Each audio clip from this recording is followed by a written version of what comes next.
जी, अस्सलाम वालेकुम, नमस्ते, सत श्री अकाल, welcome to my YouTube channel JK the vlog Canada. Viewers, उम्मीद करता हूँ आप सब खैरियत से होंगे, खुश होंगे और अपनी लाइफ को एंजॉय कर रहे होंगे।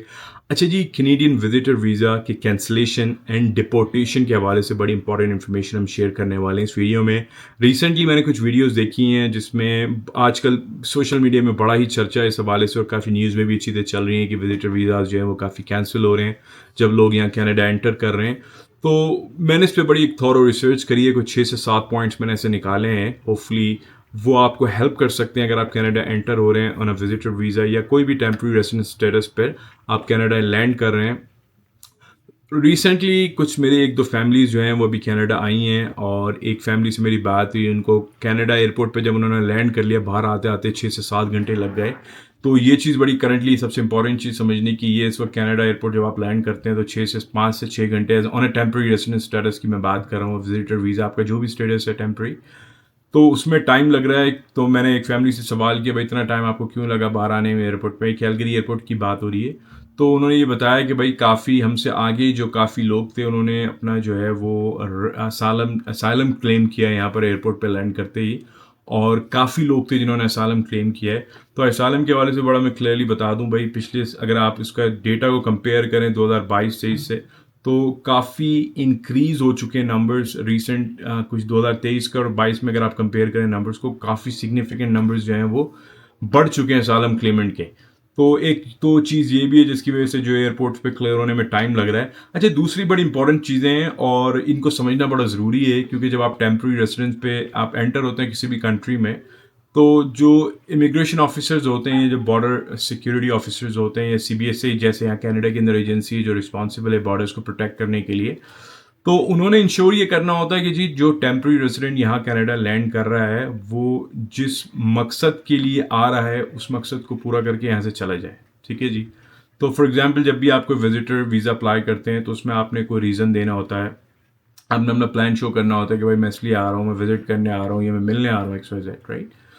तो जब ये तो चीज़ आपकी, इससे आपको मोस्ट प्रॉब्ली वीज़ा ग्रांट हो गया। But of course visa grant होने का मतलब ये नहीं है कि आपको डेफिनेटली कंट्री के अंदर एंट्री मिल जाएगी।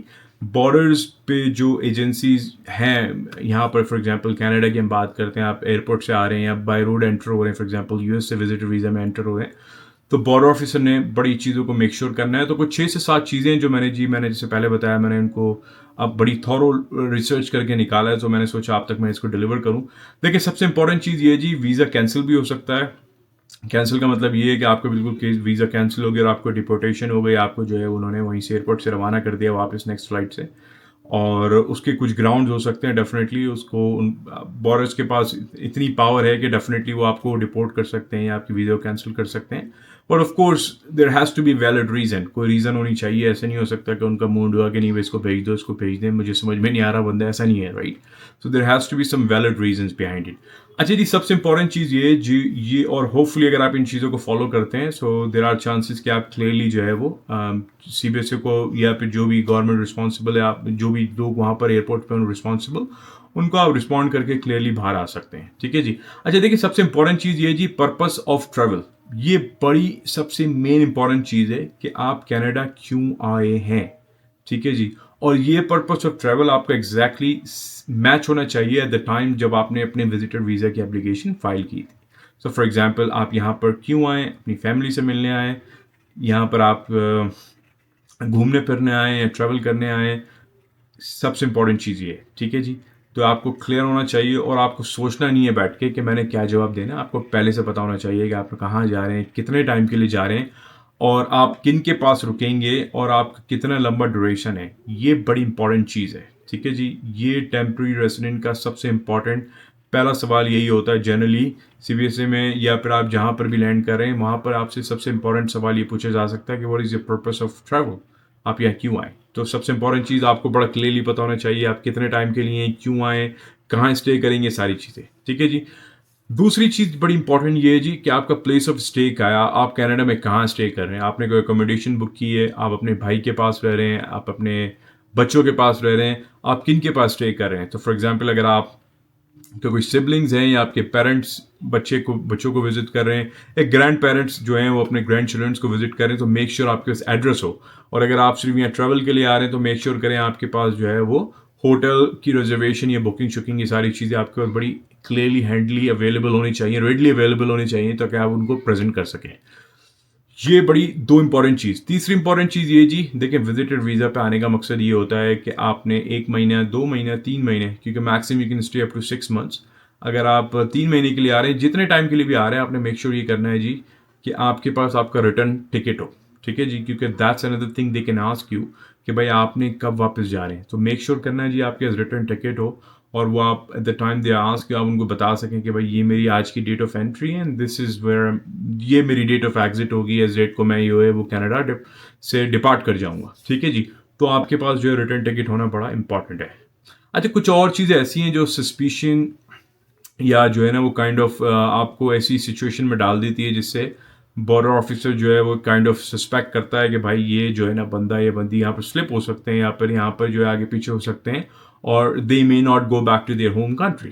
ठीक है जी, तो फॉर एग्जाम्पल आप यहाँ 2 महीने के लिए आ रहे हैं, आप बॉर्डर ऑफिसर को कह रहे हैं मैं 2 महीने के लिए, 1 महीने के लिए आ रहा हूँ या 10 दिन के लिए आ रहा हूँ, और आपका जो लगेज है जी वो आप जो है वो तकरीबन कोई 2 से 3 एक्स्ट्रा लगेजेस, आपके बड़े ओवर साइज लगेजेस हैं। ठीक है जी, तो ये एक और इम्पॉर्टेंट चीज़ है, ये जो है वो काइंड ऑफ सस्पिशन, मैंने जैसे पहले बताया, यहाँ पर आपको जो है वो बॉर्डर ऑफिसर को जो है वो किसी तरीके से शक हो सकता है, या वो इस तरीके से सोच सकता है कि भाई ये इतना ओवर साइज लगेज क्यों है। तो आपने मेक श्योर करना है जी, अगर आप 20 दिन के लिए, 25 दिन के लिए आ रहे हैं, आप साल का सामान लेके नहीं आ रहे हैं, ताकि उससे जो है वो आगे बॉर्डर ऑफिसर्स परेशान ना हो। ठीक है जी, ये बड़ी इंपॉर्टेंट चीज़ है।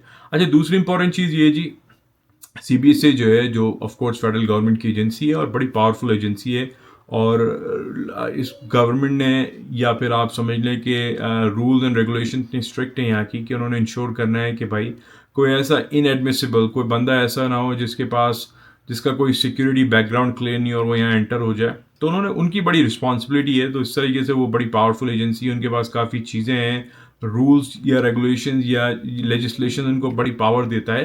तो दूसरी इंपॉर्टेंट चीज़ ये जी, जैसे मैंने बताया पहले, कि अगर आप कोई गैजेट्स, फॉर एग्जांपल आपके पास लेट्स से मोबाइल है, कंप्यूटर्स हैं, आपने मेक श्योर करना है जी कि आपके मोबाइल में, फ़ोन्स में कोई इस तरह की सिक्योरिटी थ्रेट से रिलेटेड कुछ चीज़ें नहीं हो। ठीक है ना, कोई ऐसी इनअप्रोप्रिएट कोई चीज़ें आपके लैपटॉप में, फ़ोन्स में, क्योंकि अगर उन्होंने कोई चीज़ सर्च करनी है, दे हैव द पावर, वो आपको सर्च कर सकते हैं, आपके फ़ोन्स को, टैबलेट्स को, बैग्स को। सो मेक श्योर करना है कोई ऐसी इनअप्रोप्रिएट चीज़ आपके टैबलेट्स में, कंप्यूटर्स में, फ़ोन्स में ना हो। ठीक है, दूसरी इंपॉर्टेंट चीज़ ये जी, आप अगर यहाँ पर विजिटर वीज़ा पे आ रहे हैं, डॉक्यूमेंट्स के हवाले से बड़ी इंपॉर्टेंट चीज़ है। अगर फॉर एग्जांपल आप यहाँ पर विजिट करने आ रहे हैं अपने फैमिली को, मगर आपने अपने साथ में जो है वो work letters, work experience letters, बच्चों के जो है school living letters, experience letters, ये सारी चीज़ें जो है वो एक तरीके से फाइल रखी है और वो उनके हाथ में लगती है, then of course that can be a problematic thing. ठीक है ना, वो ये सस्पेक्ट करेगा कि भाई ये यहाँ पर जो है वो सेटल डाउन होने आ रहा है, ये टेम्प्रेरी रेसिडेंट स्टे नहीं है। तो मेक श्योर करें इस तरह की डॉक्यूमेंट्स आपने अपने साथ नहीं रखने हैं। इसके साथ साथ जी, आपके जो गैजेट्स हैं, फ़ोन हैं, कंप्यूटर्स हैं, लैपटॉप्स हैं, आई मीन टैबलेट्स हैं, तो इसमें आपने कोई ऐसी सर्च हिस्ट्री में ऐसी कोई चीज़ नहीं हो जो ये कंफर्म कर रही हो कि भाई आपने यहाँ पर कोई जॉब ईमेल्स, फॉर एग्जांपल आपकी कोई ऐसी कम्युनिकेशन नहीं हो कि भाई आप यहाँ पर जो है वो किसी जॉब्स के इंटरव्यूज़ के लिए आ रहे हैं, या जॉब फाइंड करने आ रहे हैं, जॉब हंट करने आ रहे हैं। तो ये कुछ बड़ी इंपॉर्टेंट चीज़ें हैं जी, इनको समझना बड़ा ज़रूरी है, क्योंकि अगर इनमें से आप कोई ऐसी चीज़ करते हैं तो इससे चांसेस ये हैं कि बॉर्डर ऑफिसर्स जो हैं वो सस्पेक्ट करेंगे, उनको डाउट रहेगा कि आप यहाँ से शायद नहीं जाएं और यहाँ पर स्लिप कर जाएं, and then eventually for that reason your visa could be cancelled और डिपोर्टेशन भी हो सकती है। तो उम्मीद करता हूँ आपको ये सारी वीडियो समझ में आई होगी। अगर आपको कोई सवाल हो, कोई कंसर्न हो, just leave it in the comment section for me. Channel को अगर आपने सब्सक्राइब नहीं किया, so make sure go and subscribe to my channel. अपना बहुत ख्याल रखिएगा। Thank you very much for watching this video. मिलते हैं नेक्स्ट वीडियो में बहुत जल्द। Thank you once again, bye bye.